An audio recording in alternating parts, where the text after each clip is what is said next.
Infinite Jest by David Foster Wallace. 6 November, Year of the Depend Adult Undergarment, page 198.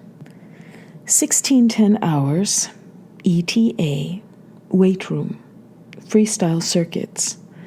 The clank and click of various resistance systems. Lyle, on the towel dispenser, conferring with an extremely moist Graham Raider.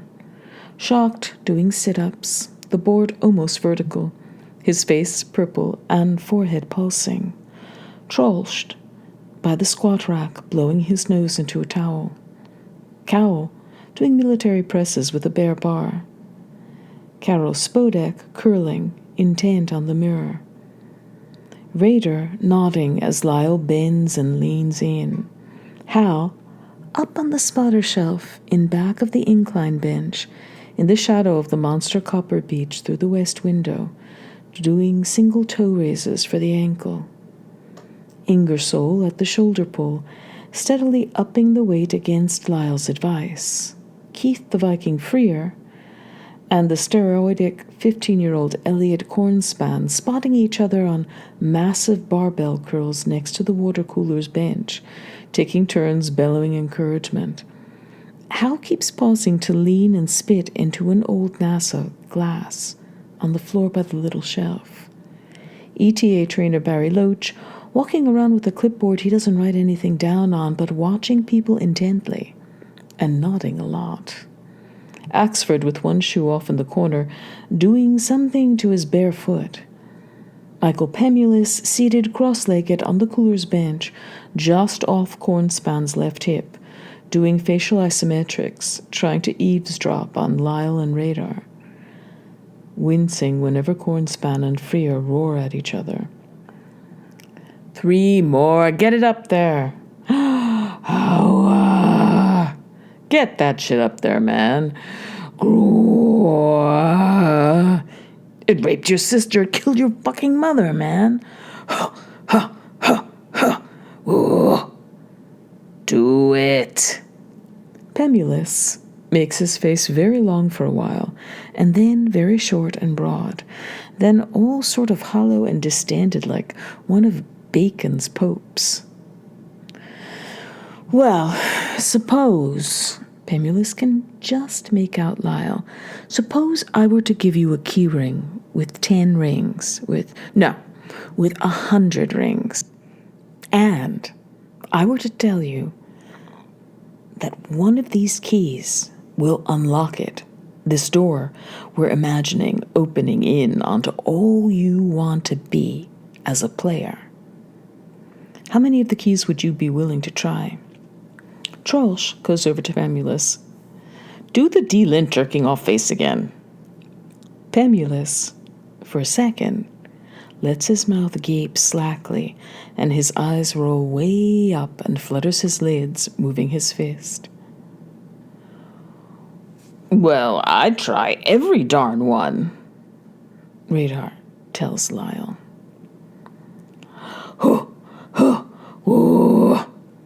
Motherfucker. Pemulus's wince looks like a type of facial isometric. Do Bridget having a tantrum. Do Stott in a stall. Pemulus makes a shush finger.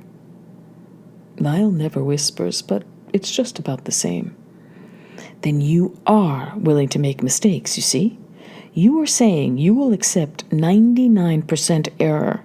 The paralyzed perfectionist you say you are would stand there before that door, jingling the keys, afraid to try the first key. Pemulus pulls his lower lip down as far as it will go and contracts his cheek muscles. Cords stand out on Freer's neck as he screams at Cornspan. There's a little hanging mist of spittle and sweat. Cornspan looks like he's about to have a stroke. There are 90 kilograms on the bar, which itself is 20 kilograms. One more, you fucking take it. Fuck me, you fuck. Ugh. Take the pain. Freer has one finger under the bar, barely helping. Cornspan's red face is leaping around on his skull. Carol Spodek's smaller bar goes silently up and down. Trosh comes over and sits down and saws at the back of his neck with the towel, looking up at Cornspan. I don't think all the curls I've ever done altogether add up to 110, he said. Cornspan making sounds that don't sound like they're coming from his throat. Yes, yes, roars Freer. The bar crashes to the rubber floor, making Pemulus wince. Every vein on Cornspan stands out and pulses. His stomach looks pregnant. He puts his hands on his thighs and leans forward, a string of something hanging from his mouth. Way to fucking take it, baby, Freer says, going over to the box on the dispenser to get rosin for his hands, watching himself walk toward the mirror. Pemulus starts very slowly to lean over toward Cornspan, looking around confidentially.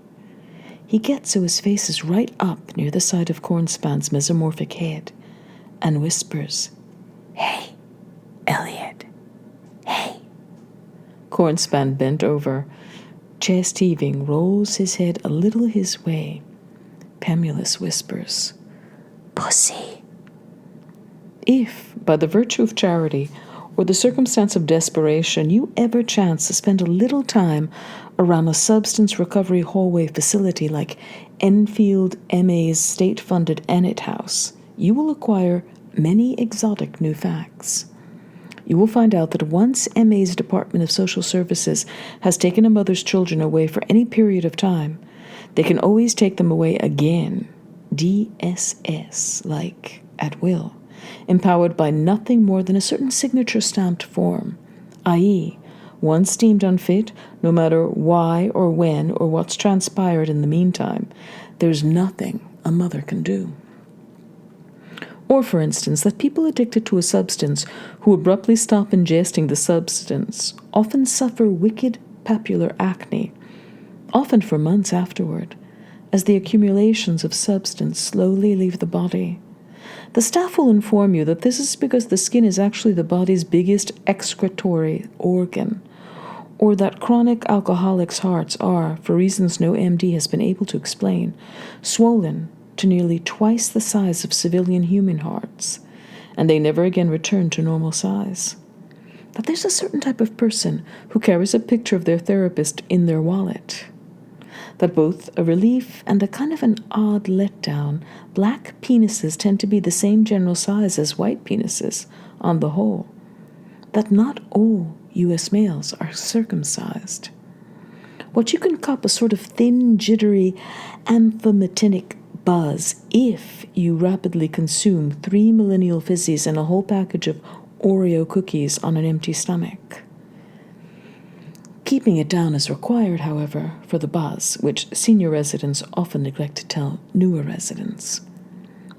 That the chilling Hispanic term for whatever interior disorder drives the addict back again and again to the enslaving substance is tecato gusano, which apparently connotes some kind of interior psychic worm that cannot be sated or killed. That black and Hispanic people can be as big or bigger racists than white people, and then can get even more hostile and unpleasant when this realization seems to surprise you. That it is possible, in sleep, for some roommates to secure a cigarette from their bedside pack, light it, smoke it down to the quick, and then extinguish it in their bedside ashtray without once waking up, and without setting anything on fire. You will be informed that this skill is usually acquired in penal institutions, which will lower your inclination to complain about the practice. Or that even Flint's industrial-strength expandable foam earplugs do not solve the problem of a snoring roommate if the snoring roommate in question is so huge and so adenoidal that the snores in question also produce subsonic vibrations that arpeggio up and down your body and make your bunk jiggle like a motel bed you've put a quarter in. That females are capable of being just as vulgar about sexual and eliminatory functions as males. that over 60% of all persons arrested for drug and alcohol-related offenses report being sexually abused as children, with 2/3 of the remaining 40% reporting that they cannot remember their childhoods in sufficient detail to report one way or the other on abuse. That you can weave hypnotic Madame Psychosis-like harmonies around the minor D scream of a cheap vacuum cleaner, humming to yourself as you vacuum, if that's your chore. That some people really do look like rodents. That some drug-addicted prostitutes have a harder time giving up prostitution than they have giving up drugs, with their explanation involving the two habits' very different directions of currency flow. That there are just as many idioms for the female sex organ as there are for the male sex organ. That a little-mentioned paradox of substance addiction is that once you are sufficiently enslaved by substance to need to quit the substance in order to save your life, the enslaving substance has become so deeply important to you that you will all but lose your mind when it is taken away from you, or that sometime after your substance of choice has just been taken away from you in order to save your life, as you hunker down for required AM and PM prayers, you will find yourself beginning to pray to be allowed, literally, to lose your mind. To be able to wrap your mind in an old newspaper or something and leave it in an alley to shift for itself without you. That in Metro Boston, the idiom of choice for the male sex organ is unit, which is why Enid House residents are wryly amused by EMPH Hospital's designations of its campus's buildings. That certain persons simply will not like you, no matter what you do. Then, that most non-addicted adult civilians have already absorbed and accepted this fact, often rather early on. That no matter how smart you thought you are actually way less smart than that. That AA and NA and CA's God does not apparently require that you believe in him, her, it, before he, she, it will help you. Footnote 69. NA equals Narcotics Anonymous. CA equals Cocaine Anonymous. In some cities there are also Psychedelics Anonymous, Nicotine Anonymous, also confusingly called NA.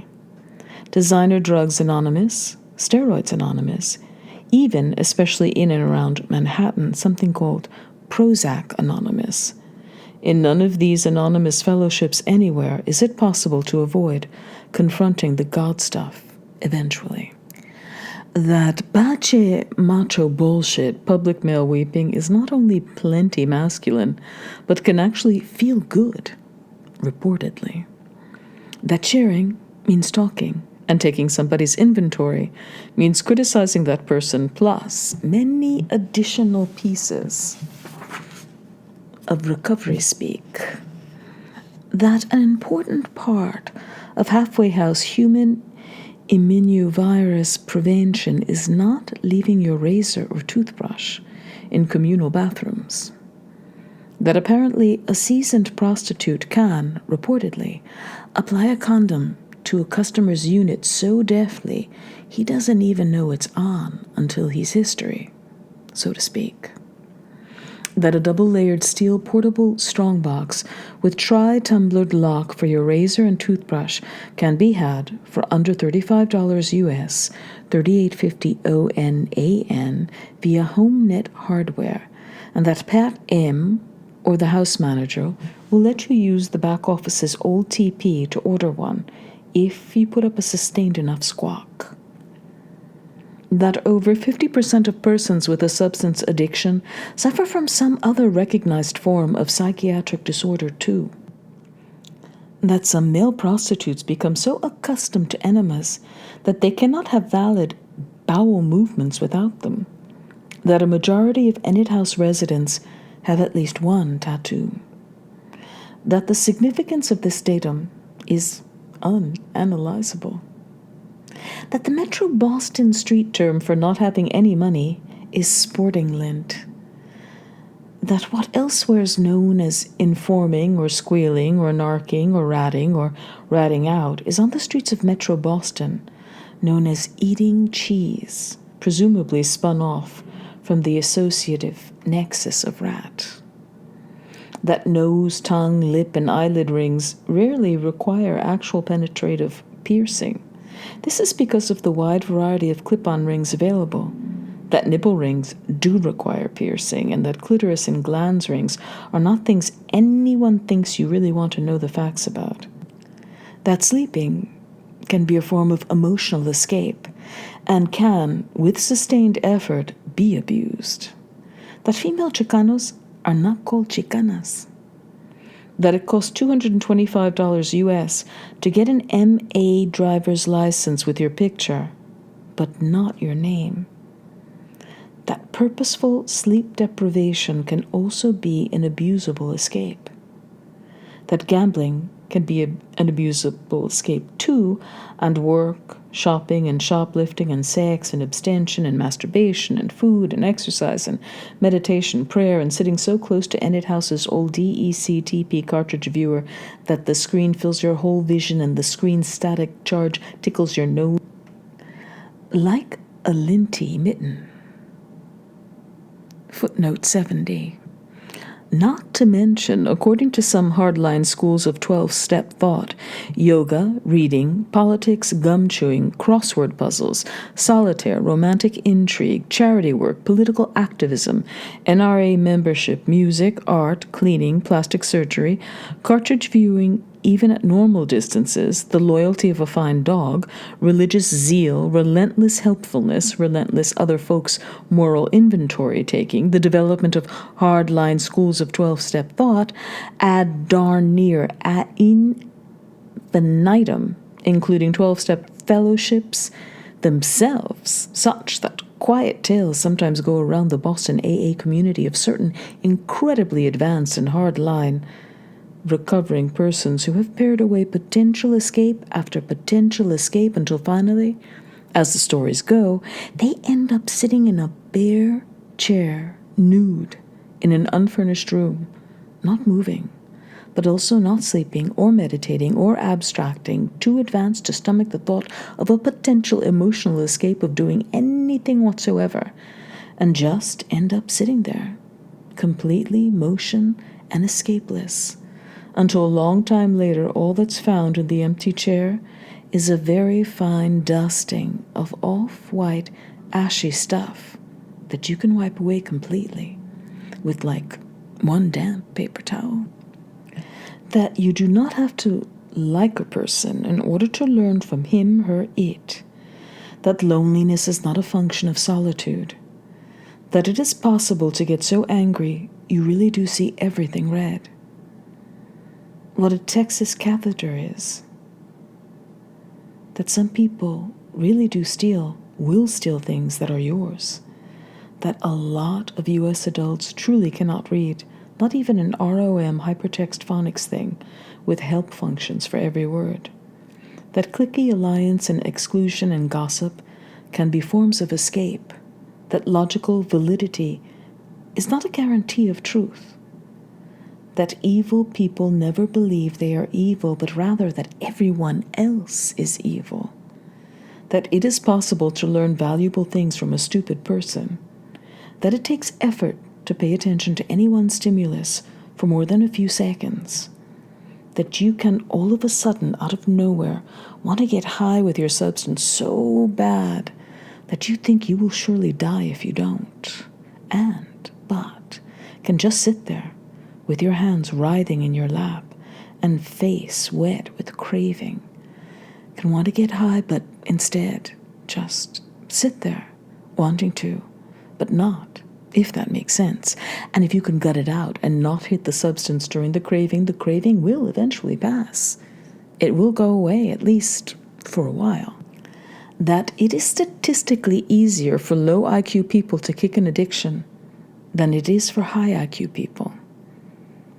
That the Metro Boston street term for panhandling is stemming, and that it is regarded by some as a craft or art, and that professional STEM artists actually have like little professional colloquia, sometimes little conventions in parks or public transport hubs at night where they get together and network and exchange feedback on trends and techniques in public relations, etc.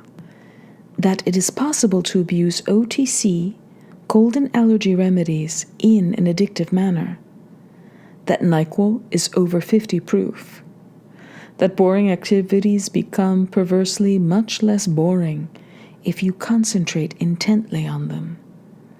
That if enough people in a silent room are drinking coffee, it is possible to make out the sound of steam coming off the coffee. That sometimes human beings have to just sit in one place and hurt. That you will become way less concerned with what other people think of you when you realize how seldom they do. That there is such a thing as raw, unalloyed, agendaless kindness. That it is possible to fall asleep during an anxiety attack. That concentrating intently on anything is very hard work. That addiction is either a disease or a mental illness or a spiritual condition, as in poor of spirit, or an OCD-like disorder, or an affective or character disorder, and that over 75% of the veteran Boston AAs who want to convince you that it is a disease will make you sit down and watch them write disease on a piece of paper, and then divide and hyphenate the word so that it becomes dis-ease. Then will stare at you as if expecting you to undergo some kind of blinding epiphanic realization, when really, as G-Day points tirelessly out to his counselors, changing disease to dis-ease reduces a definition and explanation down to a simple description of a feeling, and a rather whiny, insipid one at that. That most substance-addicted people are also addicted to thinking, meaning they have a compulsive and unhealthy relationship with their own thinking. That the cute Boston AA term for addictive type thinking is analysis paralysis. That cats will in fact get violent diarrhea if you feed them milk, contrary to the popular image of cats and milk. That it is simply more pleasant to be happy than to be pissed off. That 99% of compulsive thinkers' thinking is about themselves. That 99% of this self-directed thinking consists of imagining and then getting ready for things that are going to happen to them. And then, weirdly, that if they stop to think about it, that 100% of the things they spend 99% of their time and energy imagining and trying to prepare for all the contingencies and consequences of are never good. That this connects interestingly with the early sobriety urge to pray for the literal loss of one's mind. In short, that 99% of the head's thinking activity consists of trying to scare the ever-living shit out of itself. That it is possible to make rather tasty poached eggs in a microwave oven. That the Metro Street term for really quite wonderful is pisser. That everybody's sneeze sounds different. That some people's moms never taught them to cover up or turn away when they sneeze. That no one who has ever been to prison is ever the same again. That you do not have to have sex with a person to get grabs from them. That a clean room feels better to be in than a dirty room. That the people to be most frightened of are the people who are the most frightened. That it takes great personal courage to let yourself appear weak. That you don't have to hit somebody even if you really, really want to. That no single individual moment is in and of itself unendurable. that nobody who's ever gotten sufficiently addictively enslaved by substance to need to quit the substance and has successfully quit it for a while and been straight, but then has, for whatever reason, gone back and picked up the substance again, has ever reported being glad that they did it, used the substance again, and gotten re-enslaved. Not ever. That bit is a Metro Boston street term for a jail sentence, as in Don G was up in Billerica for a 6-month bit. That it's impossible to kill fleas by hand. That it's possible to smoke so many cigarettes that you get little white ulcerations on your tongue. That the effects of too many cups of coffee are in no way pleasant or intoxicating. That pretty much everybody masturbates. Rather a lot, it turns out. That the cliche, "I don't know who I am," unfortunately turns out to be more than a cliche. That it costs $330 to get a passport in a phony name. That other people can often see things about you that you yourself cannot see, even if those people are stupid. That you can obtain a major credit card with a phony name for $1,500 US, but that no one will give you a straight answer about whether this price includes a verifiable credit history and a line of credit for when the cashier slides the phony card through the register's little verification modem with all sorts of burly security guards standing around. That having a lot of money does not immunize people from suffering or fear. That trying to dance sober is a whole different kettle of fish. That the term vig is street argot for the bookmaker's commission on an illegal bet, usually 10% that's either subtracted from your winnings or added to your debt. That certain sincerely devout and spiritually advanced people believe that the God of their understanding helps them find parking places and gives them advice on Massachusetts lottery numbers. That cockroaches can, up to a certain point, be lived with. That acceptance is usually more a matter of fatigue than anything else. That different people have radically different ideas of basic personal hygiene. That perversely, it is often more fun to want something than to have it. That if you do something nice for somebody in secret, anonymously, without letting the person you did it for know it was you, or anyone else know that it was you who did it, or in any way or form try to get credit for it, it's almost its own form of intoxicating buzz. That having sex with someone you do not care for feels lonelier than not having sex in the first place, afterward. That it is permissible to want. That everybody is identical in their secret unspoken belief that way deep down they are different from everyone else. That this isn't necessarily perverse. That there might not be angels, but there are people who might as well be angels. That God, unless you're Charlton Heston or unhinged or both, speaks and acts entirely through the vehicle of human beings, if there is a God.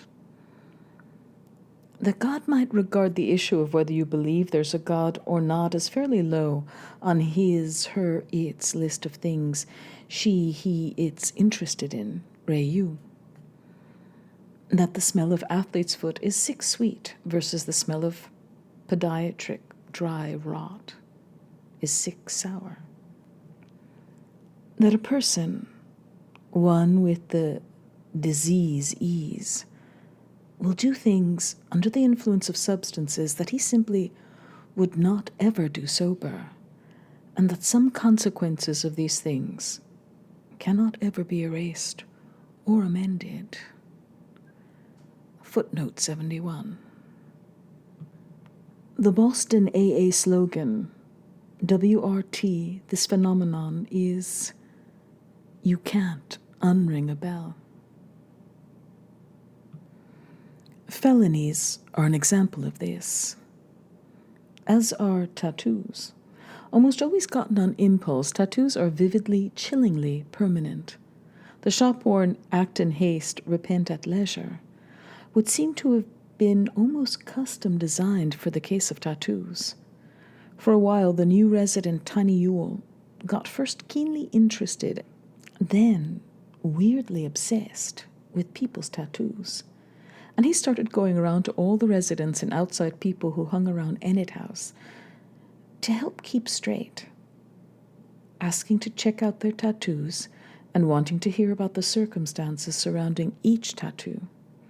These little spasms of obsession, like the first with the exact definition of alcoholic, and then with Morris H.'s special Toll House cookies, until the pancreatus flare, then with the exact kinds of corners everybody made their bed up with. These were part of the way Tiny E temporarily lost his mind when his enslaving substance was taken away. The tattoo thing started out with Tiny's white-collar amazement at how many of the folks around Enid House seemed to have tattoos, and the tattoos seemed like potent symbols of not only whatever they were pictures of, but also of the chilling irrevocability of intoxicated impulses. Because the whole thing about tattoos is that they're permanent, of course, irrevocable, once gotten. Which, of course, the irrevocability of a tattoo is what jacks up the adrenaline of the intoxicated decision to sit down in the chair and actually get it, the tattoo. But the chilling thing about the intoxication is that it seems to make you consider only the adrenaline of the moment itself, not in any depth the irrevocability that produces the adrenaline. It's like the intoxication keeps your tattoo type class person from being able to project his imagination past the adrenaline of the impulse and even consider the permanent consequences that are producing the buzz of excitement. Tiny Ewell will put the same abstract but not very profound idea in a whole number of varied ways over and over, obsessively almost, and still fail to get any of the tattooed residents interested. Although Bruce Green will listen politely, and the clinically depressed Kate Gompert won't usually have the juice to get up and walk away when Tiny starts in. Which makes you will seek her out vis-a-vis tattoos, although she hasn't got a tattoo. But they don't have any problem with showing Tiny their tats. The residents with tats don't, unless they're female, and the thing is in some sort of area where there's a boundary issue. As Tiny Ewell comes to see it, people with tattoos fall under two broad headings. First, there are the younger, scrofulous, bone-headed black T-shirt and spiked bracelet types who do not have the sense to regret the impulsive permanency of their tats and will show them off to you with the same fake quiet pride with which someone of Ewell's own social stratum would show off their collection of dynastic crockery or fine Sauvignon. Then there are the more numerous and older second types who'll show you their tattoos with the sort of stoic regret, albeit tinged with a bit of self-conscious pride about the stoicism, that a purple-hearted veteran displays toward his old wounds' scars. Resident Wade McDade has complex nests of blue and red serpents running down the insides of both his arms, and is required to wear long-sleeve shirts every day to his menial job at Store 24. Even though the store's heat always loses its mind in the early a.m., and it's always wicked motherfucking hot in there, because the store's Pakistani manager believes his customers will not wish to purchase Marlboro Lights and mass Gigabucks lottery tickets from someone with vascular-colored snakes writhing all over his arms. Footnote 72. About which Pakistani manager and his ancestry and ratty little mustache and officious management style, McDade has a colorful thing or two to say, boy. McDade also has a flaming skull on his left shoulder blade. Dooney Glynn has the faint remains of a black dotted line tattooed all the way around his neck at about Adam's apple height, with instruction manual-like directions for the removal of his head and maintenance of disengaged head tattooed on his scalp from the days of his skinhead youth, which now the tattooed directions take patience and a comb and 3 of April Cordelou's barrettes for Tiny even to see. Actually, a couple of weeks into the obsession, Yule broadens his dermataxonomy to include a third category, bikers, of whom there are presently none in Ennet House, but plenty around the area's AA meetings, in beards and leather vests, and apparently having to meet some kind of weight requirement of at least 200 kilos. Bikers is the Metro Boston street term for them, though they seem to prefer to refer themselves as scooter puppies, a term which you will find out the hard way non-bikers are not invited to use. These guys are veritable one-man tattoo festivals, but when they show them to you, they're disconcerting because they'll bear their tats with the complete absence of effect of somebody just showing you like a limb or a thumb, not quite sure you want to see or even what it is you're looking at. A like NB that Yule ends up inserting under the heading biker is that every professional tattooist, everybody who can remember getting their tattoos, remembers getting them was, from the sound of everybody's general description, a biker. WRT, the Stoic Regret group within Ennet House, it emerges that the male tattoos with women's names on them tend, in their irrevocability, to be especially disastrous and regretful, given the extreme provisional nature of most addicts' relationships. Bruce Green will have Mildred Bonk on his jilted right triceps forever. Likewise, the Doris in red dripping Gothic script just below the left breast of Emile Minty, who, yes, apparently did love once. Minty also has a palsied and amateur swastika with the caption, "Fuck Nigers." On the left biceps, he is heartily encouraged to keep covered as a resident. Chandler Foss has an undulating banner with a redly inscribed Mary on one forearm.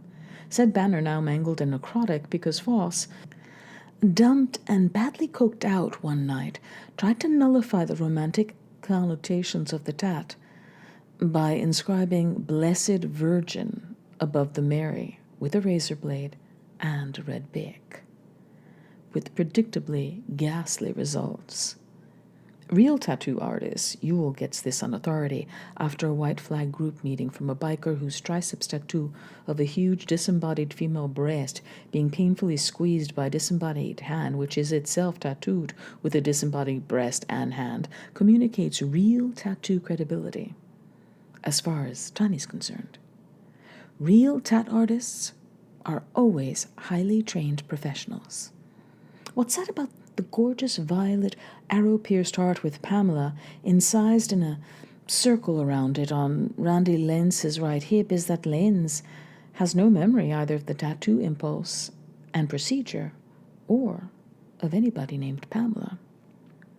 Charlotte Treat has a small green dragon on her calf and another tattoo on her breast she set a boundary about letting Tiny see. Hester Thrill has an amazingly detailed blue and green tattoo of the planet Earth on her stomach. Its poles abutting pubis and breasts, an equatorial view of which cost Tiny 2 weeks of doing Hester's weekly chore. Overall, searing regret honors probably go to Jennifer Belbin, who has uncoverable black teardrops descending from the corners of one eye, from one night of mescaline and adrenalized grief, so that from more than 2 meters away she always looks like she has flies on her, Randy Lenz points out. The new black girl, DDN, has on the plane of her upper abdomen a tattered screaming skull, off the same stencil as McDade's, but without the flames. That's creepy because it's just a tattered white outline. Black people's tattoos are rare, and for reasons Ewell regards as fairly obvious, they tend to be just white outlines. Enid House alumnus and volunteer counselor Calvin Thrust is quietly rumored to have on the shaft of his formerly professional porn cartridge performers unit a tattoo that displays the majuscule initial CT when the unit is flaccid, and the full name Calvin Thrust when hyperemic. Tiny Ewell has soberly elected to let this go unsubstantiated. Alumna and VC Daniel Steenbach once got the bright idea of having eyeliner-colored tattoos put around both eyes so she'd never have to apply eyeliner, not banking on the inevitable fade that over time's turned the tattoos a kind of nauseous dark green. She now has to constantly apply eyeliner to cover up. Current female live-in staffer Jonette Foltz has undergone 2 of the 6 painful procedures required to have the snarling orange and blue tiger removed from her left forearm, and so now has a snarling tiger minus a head and 1 front leg, with the ablated parts looking like someone determined has been at her forearms with steel wool. Ewell decides this is what gives profundity to the tattoo impulse's profound irrevocability. Having a tat removed means just exchanging one kind of disfigurement for another. There are Tingley and Deal's identical palmate cannabis leaf on inner wrist tattoos, though Tingley and Deal are from opposite shores and never cross paths before entering the house. Nell Gunther refuses to discuss tattoos with Tiny Ewell in any way or form. For a while, Tiny Ewell considers live-in staffer Don Gately's homemade jailhouse tattoos too primitive to even bother asking about. He'd made a true pest of himself, though, Ewell did, when at the height of the obsession this one synthetic narc-addicted kid came in who refused to be called anything but his street name, Skull, and lasted only like 4 days, but who'd been a walking exhibition of high-regret ink, both arms tattooed with spider webs at the elbows. On his fishy white chest, a naked lady, with the same kind of over-lush measurements Ewell remembered from the pinball machines of his Watertown childhood. On Skull's back, a half-M-long skeleton in a black robe and cowl, playing the violin in the wind, on a crag with the dead in maroon on a vertical gonfalonish banner unfurling below. On one biceps, either an ice pick or a macronate dagger, and down both forearms a kind of St. Vitus's dance of leather-winged dragons with the words on both forearms, "How do you lick your blue-eyed boy now, Mr. Death?" The typos of which Tiny felt only served to heighten Skull's whole general gestalt's intended effect, which Tiny presumed was primarily to repel. In fact, Tiny E's whole displacement of obsession from bunks, hospital corners to people's tattoos was probably courtesy of this kid Skull, who on his second night in the newer male resident's 5-man room had shed his electrified muscle shirt and was showing off his tattoos in a boneheaded, regretless, first-category fashion to Ken Erdedy, while R. Lenz did headstands against the closet door in his jockstrap, and Ewell and Jeffrey D. had their wallets, credit cards spread out on Ewell's drum-tight bunk and were trying to settle a kind of admittedly childish argument about who had the more prestigious credit cards. Skull, flexing his pectorals to make the overdeveloped woman on his chest writhe, reading his forearms to Erdedy, etc. And Jeffrey Day had looked up from his Amex gold to Ewell's platinum and shaken his moist, pale head at Ewell and asked rhetorically what had ever happened to good old traditional U.S. tattoos like Mom or an anchor, which for some reason touched off a small obsessive explosion in Ewell's detox-frazzled psyche. Probably the most poignant items in Ewell's survey are the much faded tattoos of old Boston AA guys who've been sober in the fellowship for decades.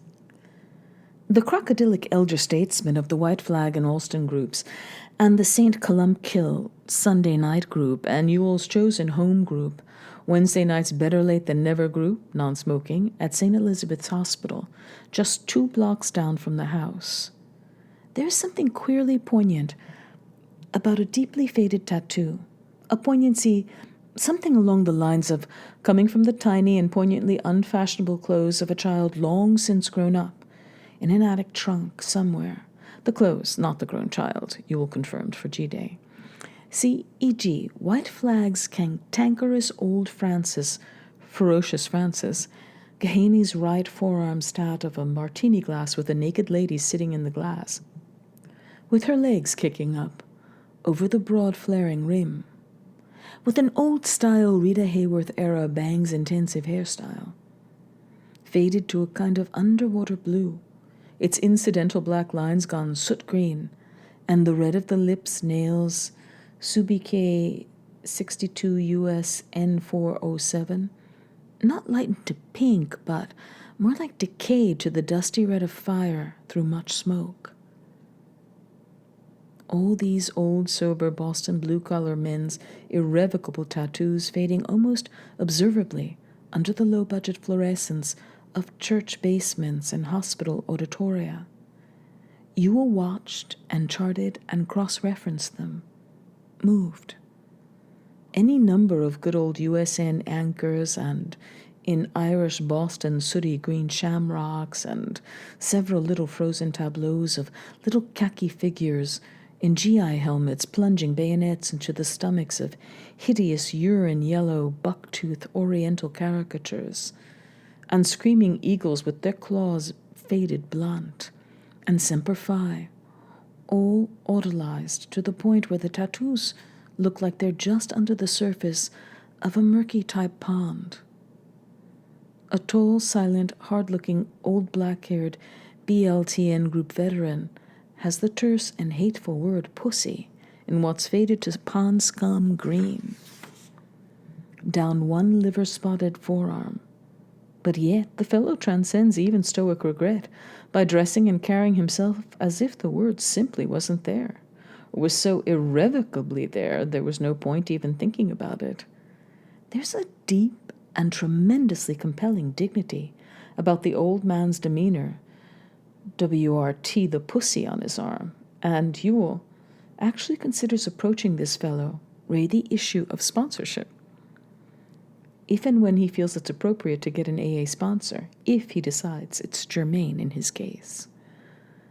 Near the conclusion of this 2-month obsession, Tiny Ewell approaches Don Gately on the subject of whether the jailhouse tattoo should maybe comprise a whole separate phylum of tattoo. Ewell's personal feeling is that jailhouse tattoos aren't poignant so much as grotesque, that they seem like they weren't a matter of impulsive decoration or self-presentation so much as simple self-mutilation arising out of boredom and general disregard for one's own body and the aesthetics of decoration.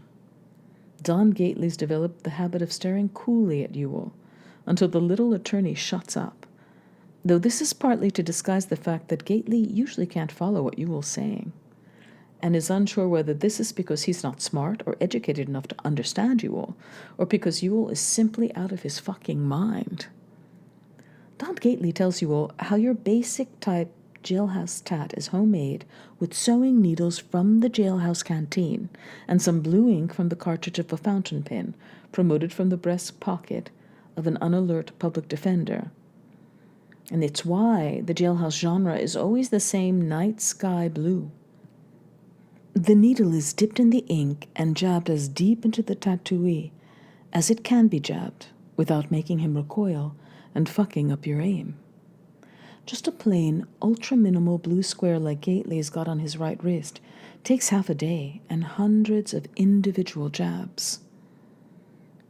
How come the lines are never quite straight and the colors never quite all the way solid is it's impossible to get all the individualized punctures down to the same uniform deepness in the, twitching flesh.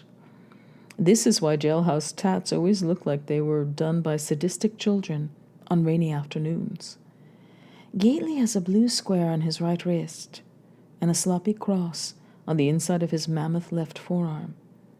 He'd done the square himself, and a cellmate had done the cross in return for Gately doing a cross on the cellmate. Oral narcotics render the process both less painful and less tedious. The sewing needle is sterilized in grain alcohol, which Gately explains that the alcohol is got by taking mess hall fruit and mashing it up and adding water and secreting the whole mess in a ziplock just inside the flush hole thing of a cell's toilet to, foment. The sterilizing results of this can be consumed as well. Bonded liquor and cocaine are the only things hard to get inside of MDC penal institutions, because the expense of them gets everybody all excited, and it's only a matter of time before someone goes and eats cheese. The inexpensive CIV oral narcotic Talwin can be traded for cigarettes, however, which can, in turn, be got at the canteen or won at cribbage and dominoes. MDC regs prohibit straight-out cards. Or got in mass quantities of smaller inmates in return for protection from the romantic advances of larger inmates. Gately is right-handed, and his arms are roughly the size of Tiny Ewell's legs. His wrist's jailhouse square is canted and has sloppy extra blobs at 3 of the corners. Your average jailhouse tat can't be removed even with laser surgery because it's incised so deep in. Gately is polite about Tiny Ewell's inquiries, but not expansive, i.e., Tiny has to ask very specific questions about whatever he wishes to know, and then gets a short, specific answer from Gately to just that question. Then Gately stares at him, a habit Ewell tends to complain about at some length up in the 5-man room. His interest in tattoos seems to be regarded by Gately not as invasive, but as the temporary obsession of a still quivering, substanceless psyche that in a couple weeks will have forgot all about tattoos, an attitude Ewell finds condescending in the extremists. Gately's attitude toward his own primitive tattoos is a second-category attitude, with most of the stoicism and acceptance of his tat regret sincere, if only because these irrevocable emblems of jail are minor rung bells compared to some of the really fucked up and really irrevocable, impulsive mistakes Gately made as an active drug addict and burglar, not to mention their consequences. The mistakes which Gately's trying to accept, he'll be paying off for a real long time. Michael Pemulus has this habit of looking first to one side and then over to the other before he says anything.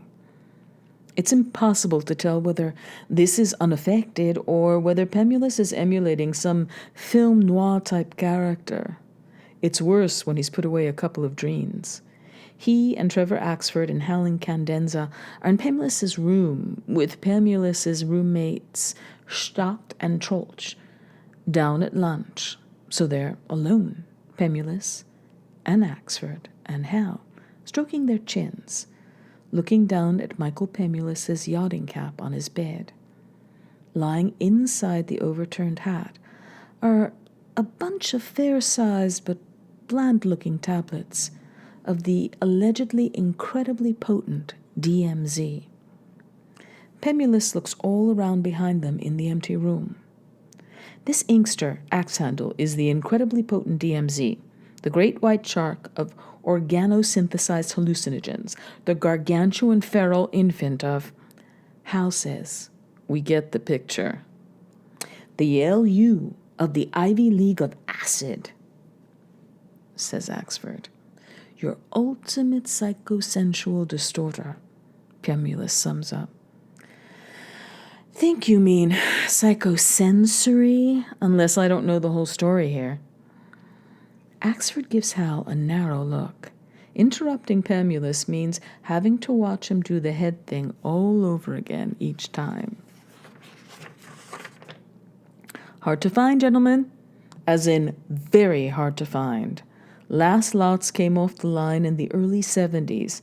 These tablets here are artifacts, certain amount of decay and potency probably inevitable, used in certain shady CIA-era military experiments. Axford nods down at the hat. Mind control? More like getting the enemy to think their guns are hydrangea. The enemy's a blood relative, that sort of thing. Who knows? The accounts I've been reading have been incoherent, gistless. Experiments conducted, things got out of hand, let's just say got out of control. Potency judged too incredible to proceed. Subjects locked away in institutions and written off as casualties of peace. Formula shredded, research team scattered, reassigned, vague, but I've got to tell you, pretty sobering rumors. These are from the early 70s? Axandel says. See the little trademark on each one, with the guy in bell-bottoms and the long sideburns? Is that what that is? Unprecedentedly potent, this stuff. The Swiss inventor, they say, was originally recommending LSD-25 as to what to take to come down off the stuff. Pemulus takes one of the tablets and puts it in his palm and pokes at it with a calloused finger. What we're looking at here at either a serious sudden injection of cash. Axford makes a shocked noise. You'd actually try to peddle the incredibly potent DMZ around this sorry place? Pemulus's snort sounds like the letter K. Get a large economy-sized clue, Axhandle. Nobody here'd have any clue what they'd even be dealing with, not to mention be willing to pay what they're worth. Why, there are pharmaceutical museums, left-wing think tanks, New York designer drug consortiums. I'm sure be dying to dissect these. Decoct-like. Toss into a spectrometer and see what's what. That's what we could get bids from, you're saying, Axford says. Hal squeezes a ball silently, looking at the hat. Pemulus turns the tablet over. Or certain very progressive and hip-type nursing homes I know guys that know of, or down at Back Bay at that yogurt place with the picture of those historical guys' ink saying, "At breakfast" was up on the wall. Ram Dass? William Burroughs? Or just down in Harvard Square at Au Bon Pain, where all those 70s-era guys in old wool ponchos play chess against those little clocks they keep hitting. Axford's pretending to punch Hal's arm in excitement.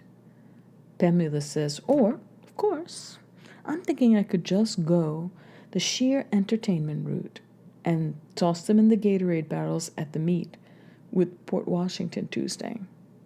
Or down at a Whataburger, watch everybody run around clutching their heads or whatever. I'd be way into watching Wayne play with distorted senses. Hal puts one foot up on Pemulus's little frustum-shaped bedside stool and leans farther in. Would it be prying to ask you how you finally managed to get hold of these?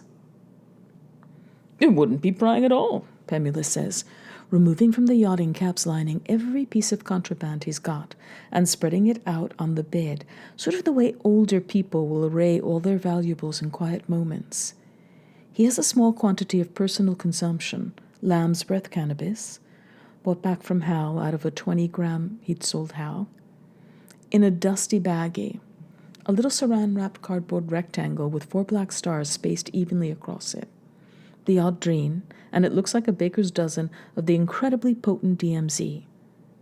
Sweet tart-sized tablets of no particular color with a tiny mod hipster in each center wishing the viewer peace. We don't even know how many hits this is, he muses quietly. There's sun on the wall with the hanging viewer and poster of the Paranoid King and an enormous hand-drawn Sierpinski gasket. In one of the 3 big mullioned west windows, the academy is nothing if not well fenestrated, there's an oval flaw that casts a bubble of ale-colored autumn sunlight from the window's left side to elongate onto Pemulus's tightly made bed. One of the graduate pro-rector's little tasks is supposedly to go around to different subdorms' floors and check the rooms for things like, are the beds made up drum tight with unpleasant little extra drills added to the regimens of bed-making and toothpaste cap-replacing slackers, though few of the protectors have the combination anality and drive actually to go around to their assigned rooms with a checklist, the exceptions being Aubrey DeLint, Mary Esther Thode, and the hatchet-faced Kenyan Tony Nwangi, who's got the Pemulus Troll's shocked suite under extremely beady scrutiny at all times. And he moves everything his hat's got into the brighter bubble, going down on one knee to study a tablet between his forceps. Pemulus owns stuff like philatelic forceps, a loop, a pharmaceutical scale, a postal scale, a personal-sized Bunsen burner, with the calm precision of a jeweler. The literature's mute on titration. Do you take one tablet? He looks up on one side and then back around on the other at the boys' faces leaning in above. Is like half a tab a regulation hit? 2 or even 3 tablets maybe, Hal says, knowing he sounds greedy but unable to help himself. The accessible data's vague, Pemulus says, his profile contorted around the loop in his socket. The literature on muscimol lysergic blends is spotty and vague and hard to read except to say how massively powerful the supposed yields are. Hal looks up at the top of Pemulus's head. Did you hit a medical library? I got on med.com off lateral Alice's Watts line and went back and forth and up and down through med.com. Plenty of lysergics, plenty on methoxy-class hybrids.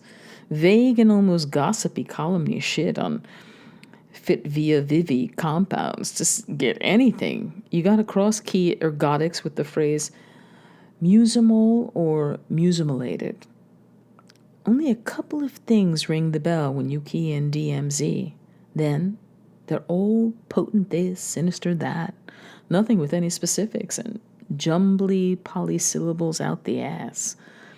Whole thing gave me a migraine. Yes, but did you actually hop in the truck and actually go to a real medical library? Hal's his mother Avril's child when it comes to databases, software, spell checks, etc. Axford now really does punch him once in the shoulder, albeit the right one. Pemulus is scratching absently at the little hair hurricane at the center of his hair. It's close to 14:30 hours, and the flawed bubble of light on the bed is getting to be slightly sad color of early winter PM. There are still no sounds from the west courts outside, but there's high song of much volume through the walls' water pipes. A lot of the guys who are drilled past caring in the AM don't get it up to shower until after lunch, then sit through PM classes with wet hair and different clothes than their AM classes. Pemulus rises to stand between them and looks around the empty 3-bedded room again, with neat stacks of 3 players' clothes and bright gear on shelves and 3 wicker laundry hampers bulging slightly. There's the rich scent of athletic laundry, but other than that, the room looks almost professionally clean. Pemulus and Shot's room makes Hal and Mario's room look like an insane asylum. Hal thinks.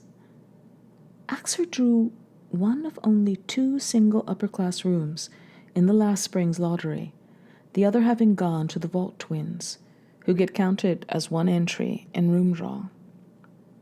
Pemulus still has his cheek screwed up to keep the loop in as he looks around. One monograph had this toss-off about DMZ, where the guy invites you to envision acid that has itself dropped acid. Holy crow! One article out of fucking Moment of all sources talks about how this one army convict at Leavenworth got allegedly injected with some massive unspecified dose of early DMZ as part of some army experiment and Christ only knows what, and about how this convict's family sued over the guy reportedly lost his mind. He directs the loop dramatically. At first, Hal and then Axford. I mean, literally lost his mind.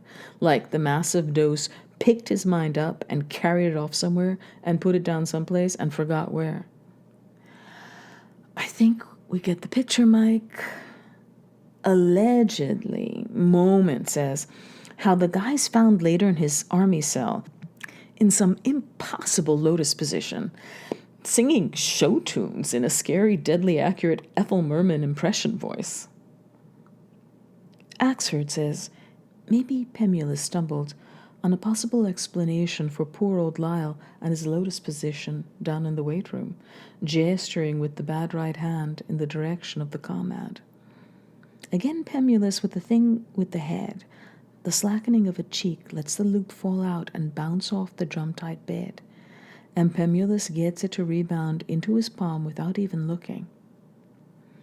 I think we can err on the side of not digging the Gatorade barrels anyway. This soldier story's moral was proceed with caution, big time. The guy's mind's still allegedly AWOL. An old soldier now, still belting out Broadway medleys in some secretive institution somewhere. Blood relatives try to sue on the guy's behalf. Army apparently came up with enough arguments to give the jury reasonable doubt about if the guy can even be said to legally exist enough to bring suit anymore, since the dose misplaced his mind. Axford feels absently at his elbow. So you're saying, let's proceed with care. Why don't we? Hal kneels to prod one of the tablets up against the dusty baggie's side.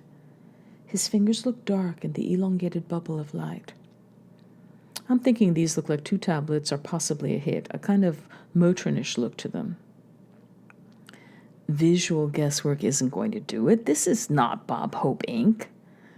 We could even designate it Ethel for on the phone, Axford suggests.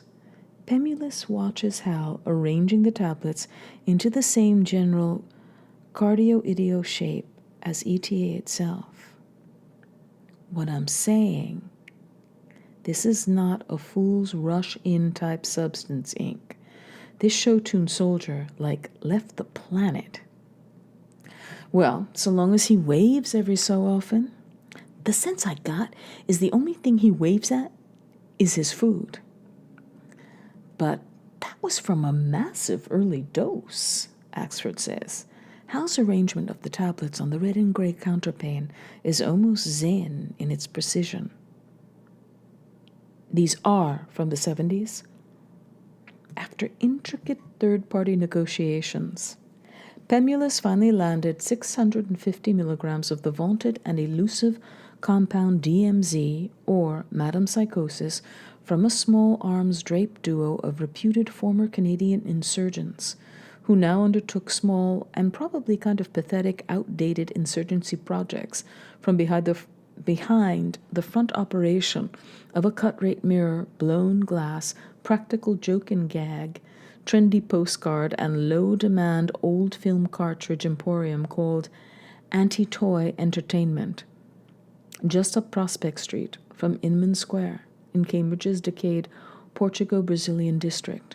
Because Pemulus always conducts business solo and speaks no French, the whole transaction with the knuck in charge had to be negotiated in dumb show, and since this lumberjackish anti-toy knuckwad tended to look from side to side before he communicated even more than Pemulus looked all around himself, with his dim-looking partner standing there cradling a broom and also scanning for eavesdroppers in the closed shop the whole time, the whole negotiated deal had resembled a kind of group psychomotor seizure, with different bits of whipping and waggling heads reflected in dislocated sections, and at jagged angles and more mirrors and pebbled blown glass vases than Pemulus had ever seen crammed into anywhere. A very low-rent TP indeed, had a hardcore cartridge going at 5 times the normal speed, so it looked like crazed rodents and may have turned Pemulus's sexual glands off for all time, he feels. God only knew where these clowns had acquired 13 incredibly potent 50-milligram artifacts of the BS 1970s, but the good news is they were Canadians, and like fucking nuxters about almost anything. They had no idea what they were in possession of was worth. As it slowly emerged, Pemulus, with aid of 150 milligrams of time-release tenuate dose span, almost danced a little post-transaction jig on his way up the steps of the Otios Cambridge bus, feeling the way W. Penn in his Quaker Oats hat in like the 16th century must have felt, trading a few trinkets to babe-in-the-woods natives for New Jersey, he imagines, doffing the nautical cap to 2 nuns in the aisle. Over the course of the next academic day, the incredibly potent stash, now wrapped tight in saran and stashed deep in the toe of an old sneaker that sits atop the aluminum strut between 2 panels in Subdorm B's drop ceiling, Pemulus's time-tested entrepot. Over the course of the next day or so, the matter's hashed out, and it's decided that while there's no reason to involve Boone or Steese or Struck or Trolsch, it's really Pemulus and Axford and Howe's right, duty almost, to the spirits of inquiry and good trade practice to sample the potentially incredibly potent DMZ in predeterminately safe amounts before unleashing it on Boone or Trolsch or any unwitting civilians. Axford having been allowed in on the front end, the question of Howe's defraying the opportunity cost of his part in the experiment is tactfully broached and turns out to be no problem. Pemulus's markup isn't anything beyond accepted norms, and there's always room in Howe's budget for spirited inquiry.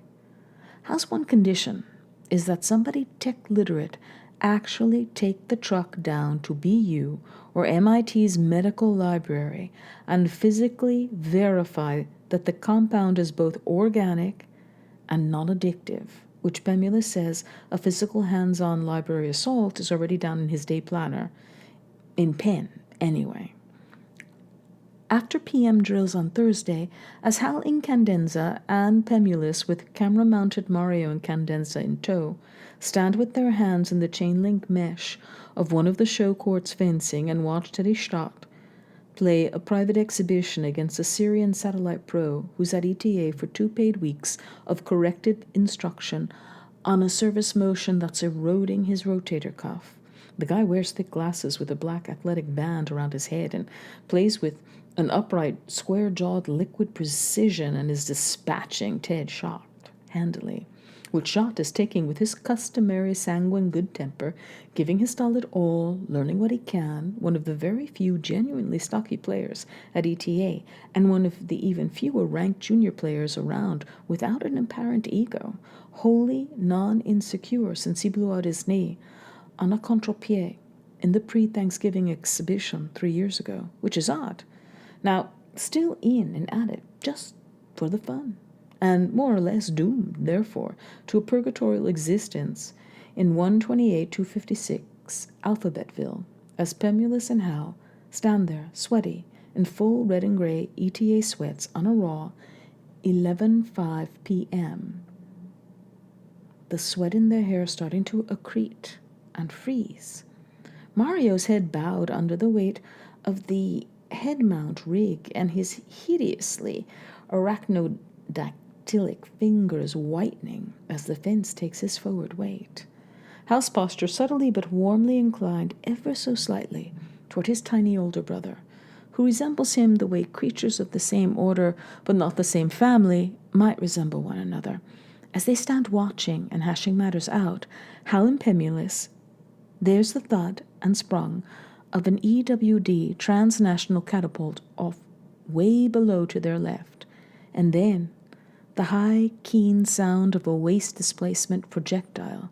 The clouds are too low to let them see the flight of, though a weirdly yellow, sheep-shaped cloud is visible somewhere up past Acton, connecting the horizon seam to some kind of coming storm front held off by the ATH SCME fans along the Lowell-Methuen stretch of border northwest.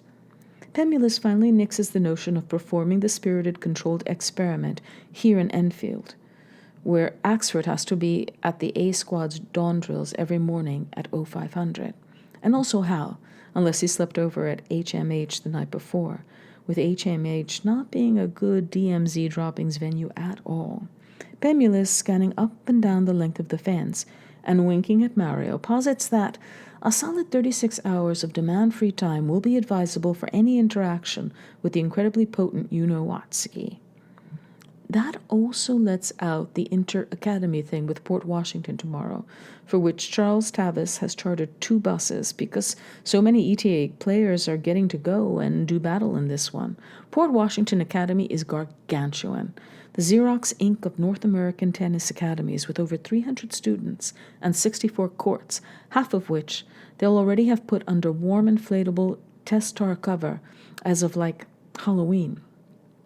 PW staff being less into the value of elemental suffering than Stitt and Company, so many that Tavis will almost surely go ahead and bust them all back up from Long Island just as soon as the post-competition dance is over, rather than shell out for all those motel rooms without corporate support.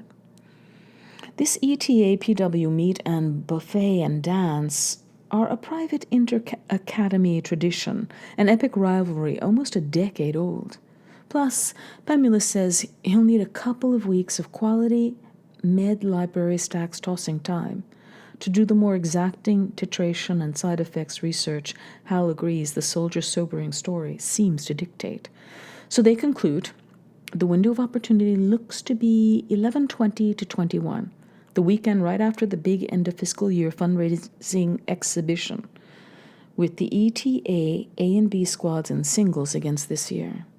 Quebec's notoriously hapless Junior Davis and Junior Whiteman Cup squads, invited down under very low, quiet-profile political conditions via the good expatriate officers of Avril and Candenza, to get vivisected by Wayne and Hal et al. For the philanthropic amusement of the ETA patrons and alums. Then to dance the PM away at a catered supper and alumni ball the weekend right before Thanksgiving week and the Whataburger Invitational in sunny Arizona, because this year, in addition to Friday 11/20, they also get Saturday 11/21 off, as in from both class and practice, because CT and Stitt have arranged a special one-match doubles exhibition for the Saturday AM following the big meet, one between 2 female coaches of the Quebecois Whitemans and the ETA's infamous Vaught twins, Karen and Sharon Vaught, 17, ONANs. Top-ranked junior women's doubles team, unbeaten in 3 years, an unbeatable duo, uncanny in their cooperation on the court, moving as one at all times, playing not just as if, but in fact, because they shared a brain, or at least the psychomotor lobes of one. The twins Siamese fused at the left and right temple, banned from singles by the ONAN regs. The broad-shadowing casting vaults, flinty-eyed, tire executives' daughters out of Akron, using their 4 legs to cover chilling amounts of court, plus to sweep the Charleston competition at every post-exhibition formal ball for the last 5 years running.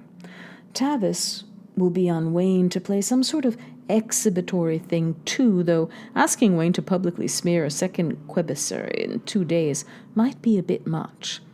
But everyone who's anyone will be down at the Lung, watching the vaults vivisect some adult-ranked nooks, plus maybe Wayne. Then the ETAs will get Saturday to rest and recharge before starting both the pre-Whataburger training week and the bell lap of prep for 12/12's boards, meaning late Friday night.